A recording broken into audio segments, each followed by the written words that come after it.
on now.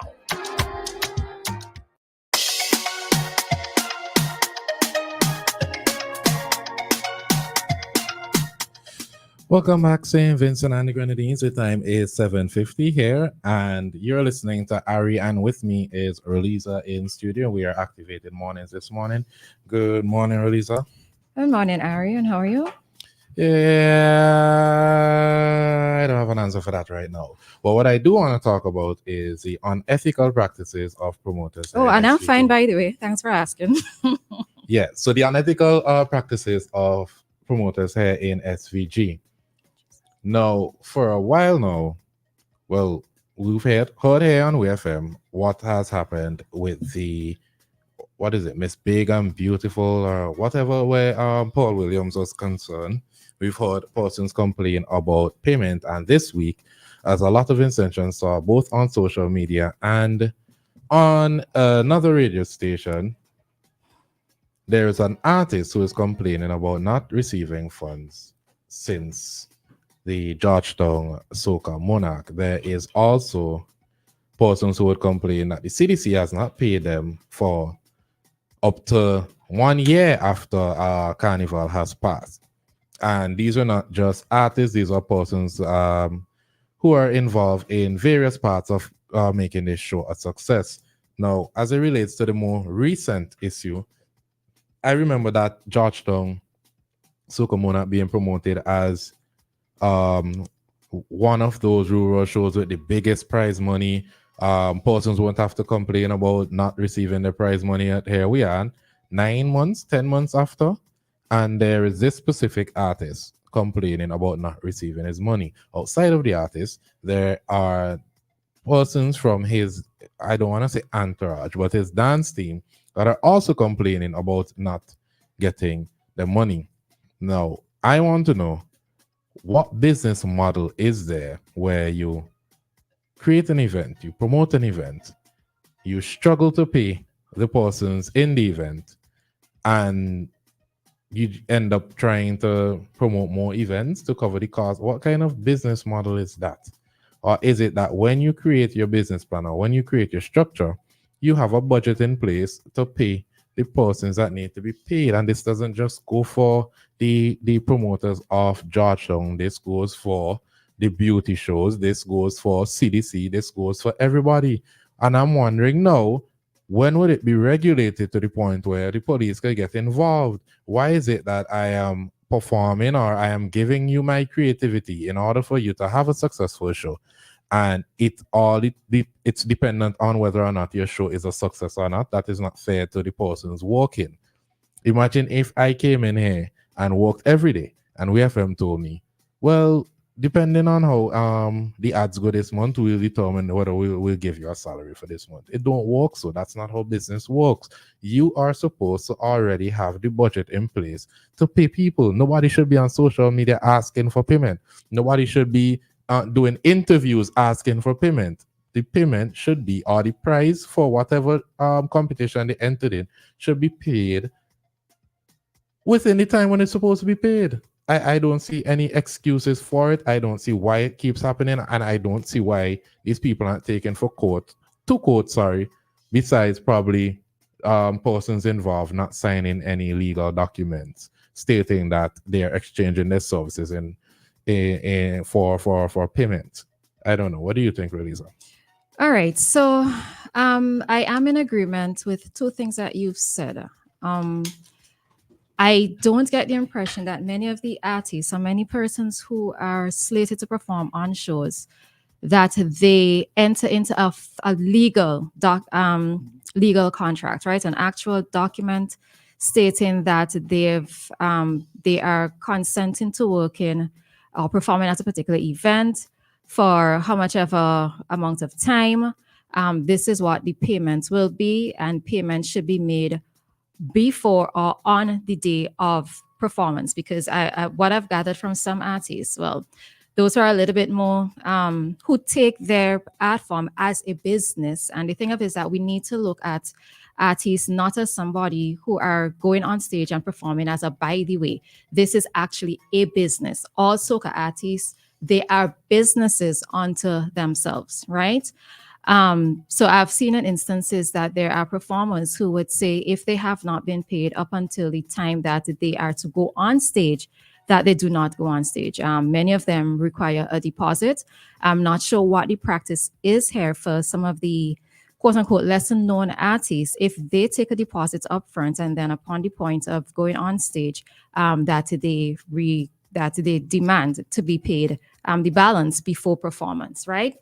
So that's one thing. I think that many persons don't take their businesses seriously in terms of having those contracts written up and signed before slated performances, because at least in that way, if you have to or if they have to then turn around and sue, they have an actual document in place to be able to present to the court to say that this was what the expectation was, right?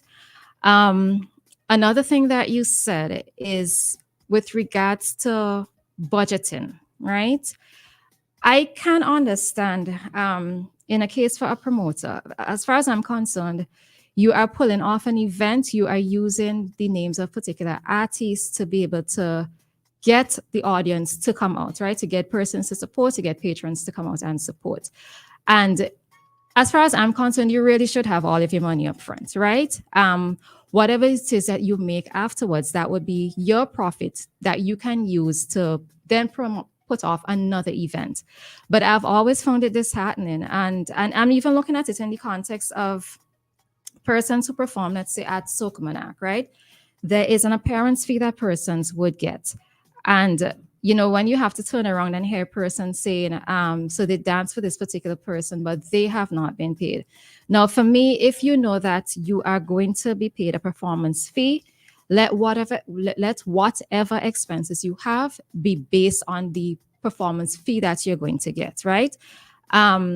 You cannot determine ahead of time that you are going to win the show. So it's not a case where you're going to tell somebody, well, after I win the show, then I can pay you. No, it's not supposed to work that way. As you work, so shall you be paid. And it goes for both the performers, the artists, as well as the promoters, right? I think in too many instances, we take things for granted. I know that one of the things, the challenges of that person's face is running down people for money, right? When you have a business, one of the challenges is running down people for money, getting behind people for money. And after a while, for you yourself, you just feel like, it's not even worth it. You're going to forget about it. But that should never be the case.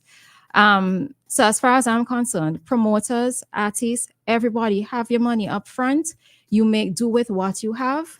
And then you go from there. Whatever profits that you make, that is what you're going to use to put off your next event. And it's supposed to snowball from there.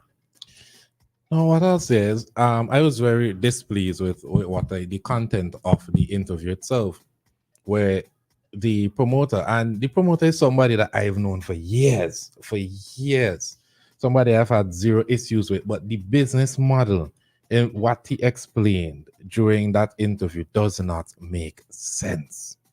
What do you mean you promoted a show and you lost money because of the show, and then you're investing in other shows so you cannot pay persons that you owe from this previous show? That cannot make sense. And then you say, oh, as a promoter, there's certain risks you take. Yes, there are certain risks you take. I've done events and I know the risks that I take is I do not know if I'm going to see back the money that I'm spending, not if I'm going to make money to pay people. That's a whole other kind of worms there within itself. And it's very unethical, and I really do believe that it needs to be structured properly, where there's a legal mind involved, so that when persons aren't able to receive their funds or receive their payments, they could take it to court. Because this cannot make any type of sense. What the young man was explaining in the interview cannot make any thought of sense. He's saying that for months he's trying to find out what's going on. He's been paid in increments. Maybe they had an understanding after where he said, okay, you mind giving me an ease up and I pay you in increments. But still, he still owed what I think is a large sum of money. Yeah, and even being paid in increments, you have to tell me at what point it's going to end. You're going to tell me over a 6 months period. Exactly. You're going to pay me $200 per month. and until the end of it, but you still have it still has to be time bound, so that needs to also be stated up front. I mean, the thing of it is that as a business or businesses, we can be flexible, right? Not that that's not necessarily approach, because when an individual or businesses have their own bills to pay, like I can use an example with Digicel. If I don't pay my bill at a particular time, my services get cut, right? So it's not a case where I could tell Digicel, okay, well, I have not been paid this amount of money for me to pay you, But the thing of it is, with businesses, you can be a bit flexible, but you also don't want to overstep it, right? Some consideration needs to be given because of the fact that everybody has expenses to meet at the end of the month, the middle of the month, whenever it is. And the point of it is that expenses or not, once I've done the work, pay me. That's it. The part of it that I didn't like was, okay, I owe you money, but you owe people money too. Whether or not that person, that have nothing to do with the price of eggs. You put off a show, you set a number for you set a budget. You said this is going to be not a budget. You set an amount for the prize money. You said this is going to be the money that you're going to win. Persons invest their time, they invest in paying persons to assist them in preparing for the show. Only for the night of the show, you're hearing, okay, you're not going to get this money now. And then 9 months later, you're hearing, okay, you can receive the payments. But I'm not dealing with you. Let me deal with your mother, or let me deal with some other family member. But I don't want to deal with you. You're a little child to me. Listen, your personal feelings don't matter to me. I could be childish from now till September, till the next year. I don't care. If it is that this was agreed upon, I'm going to perform. And if I win this competition, I'm going to receive these funds. You should not have an attitude with me. Your attitude should be, how do I get this money to this person at this time? How do I sort? You don't go into an interview and arguing with me basically about money that's owed to me. That doesn't make any sense. But persons have different experiences with that promoter. I have worked with persons here in Simmons and the Grenadines that even talked about their experience with that promoter not being paid a certain amount of money, not receiving certain funds on time, not being paid for the graphics, not being paid for certain things.